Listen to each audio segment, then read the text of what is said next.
Începe meciul dintre FC Bujoreanca și Hermannstadt. Darius. Acum la balon. Pasă care ajunge la Maia. Maia pasă pentru Antonio. Antonio cu șutul.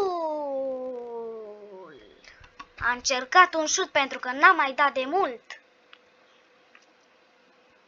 Ce șut!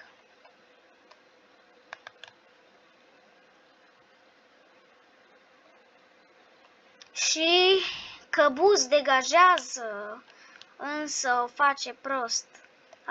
Alexandra recuperează și o pasează lui Radu, care dă power shot, prinde Căbuz.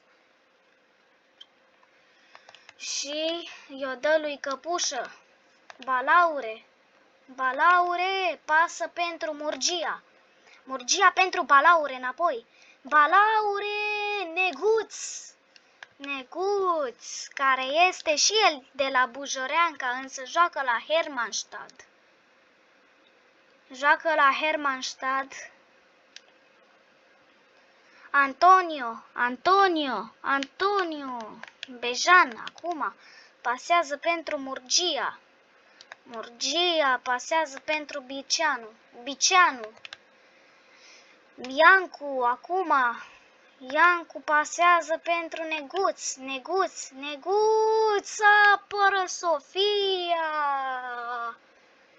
apără Sofia șutul lui Neguț. Și Neguț primește mingea și Alexandra este hands și este penalti obținut. Dar hai să vedem dacă chiar a fost penalti acesta. Nu s-a văzut, din păcate. Neguț bate! Gol!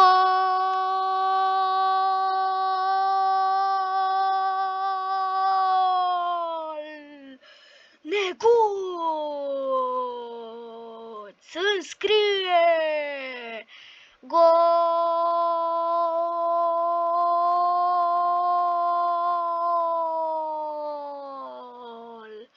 Gol!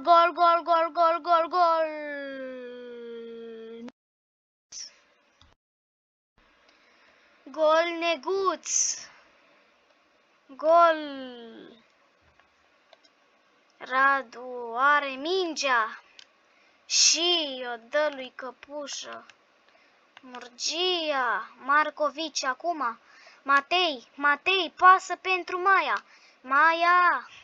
Maia, în loc să dea pasă, s-a întors.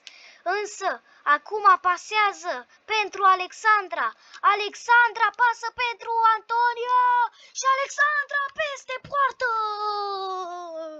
Ce ocazie mare!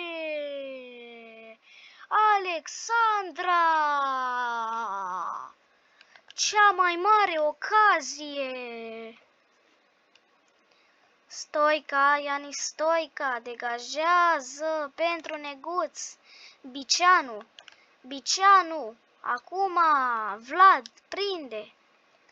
Și Bejan fuge și o dă lui Neguț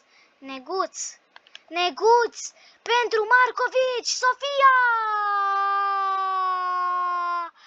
Ce ratare! Mi s-a părut că s-a dus în poartă această minge. Chiar mi s-a părut că s-a dus această minge în poartă. Eram pregătit să zic gol, însă mingea s-a dus pe lângă poartă. Ce ratare mare! Alexandra degajează pentru Radu. Radu a preluat mingea foarte bine și a dat-o lui Antonio.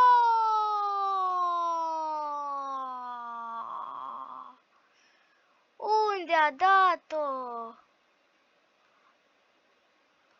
Antonio, ce-ai făcut? Ce-ai făcut, Antonio?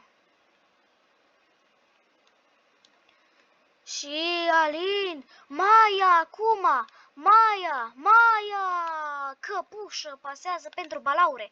Balaure pentru Marcovici. Marcovici. Marcovici. Marcovici. Matei. Matei pentru Sofia, însă a dat un corner. Neguț se duce și a fost pasată mingea și ce pasă însă Albi, Albi, Balaure o dă în out, însă nu mai e timp pentru nimica. Prima repriză se termină 1-0 pentru Hermannstad cu un gol înscris de Neguț în minutul 22. Acum vom vorbi cu Radu Naum despre prima repriză, dar voi o să vedeți ecranul de la meci pentru că asta va fi pe DigiSport Plus. Dacă vreți, faceți-vă abonament. La revedere! Și gata! Gata, am revenit. Murgia! Murgia! Iancu! Pasă pentru Neguț. Neguț. Matei. Bicianu. Și Neguț. Bară! Ce bară a lui Neguț! Ce bară! Și Darius primește mingea. Și o pasează lui Alexandra, însă Marcovici scapă cu Sofia pe lângă poartă. Sofia, degajare și Thiago Gonçalves. Iancu, Neguț, dă mingea în față. Neguț, Matei, ce respingere! Și hai să vedem acest corner. Respins de Marcovici. Și Sofia degajează lui Radu.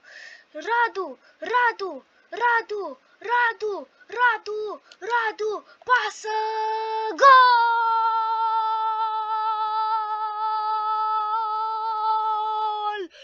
Antonio! După o greșeală de poziționare, gol! Bujoreanca! Gol! Antonio!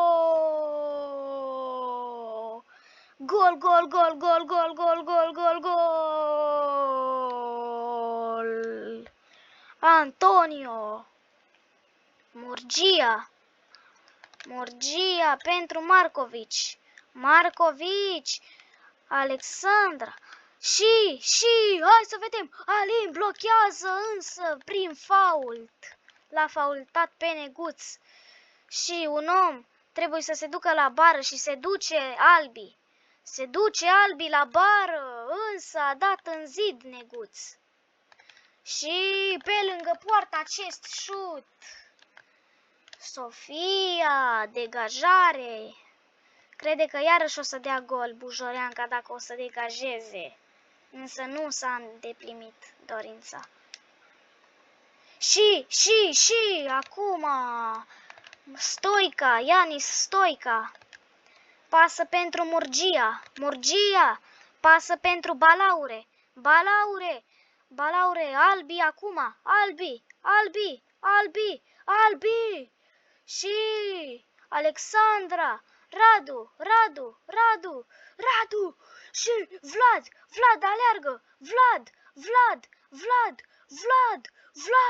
pasă și gol!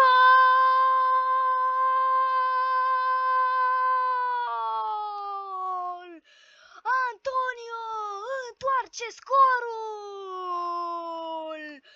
Antonio! Gol!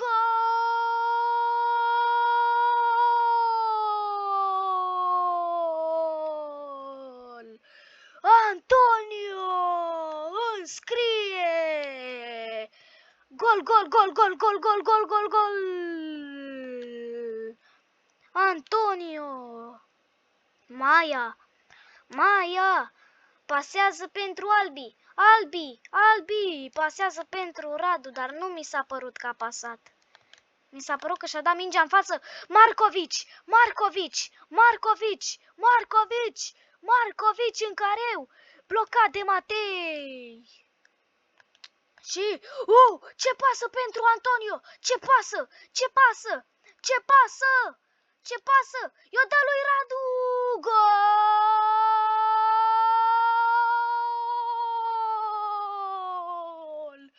Radu!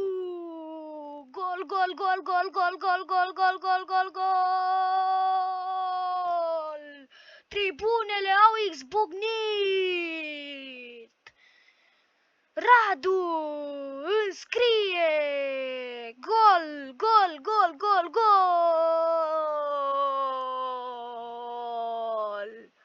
Gol Radu! Gol! Neguț Marcovici, Bicianu pentru Marcovici și Deaconu blocat de Andrei, însă Andrei respinge în out. Tianco Goncalves, Neguț în careu, Neguț blochează șutul Matei și este corner.